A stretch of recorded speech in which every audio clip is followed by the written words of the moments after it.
Kim Chu, umaasa pa kay Sian Lim.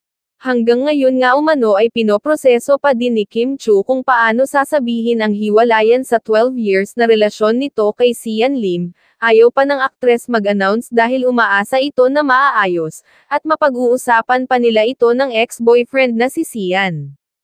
Samantala, si Sian ay parang naging mas malinaw na nagkakalabuan na sila ng aktres sa ginawang pagbura ng mga litrato nito.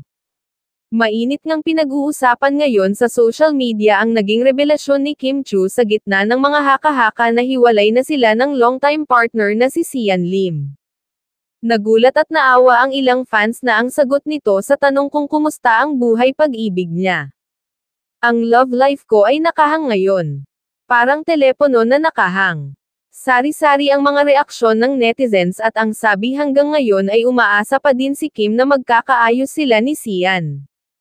Di lang maamin ni Kim Chu kasi nga pinoproseso pa ni Kim Chu, at si Sian Lim din, hindi mo rin siya maasahan syempre na magkomento or magbigay ng kanyang statement tungkol dito.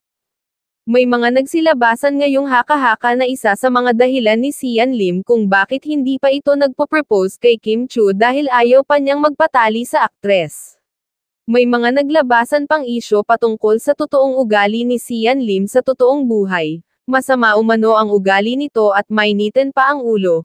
Ayaw umano ni Sian Lim na may co-control sa kanya kaya naman ayaw na muna niyang magpakasal.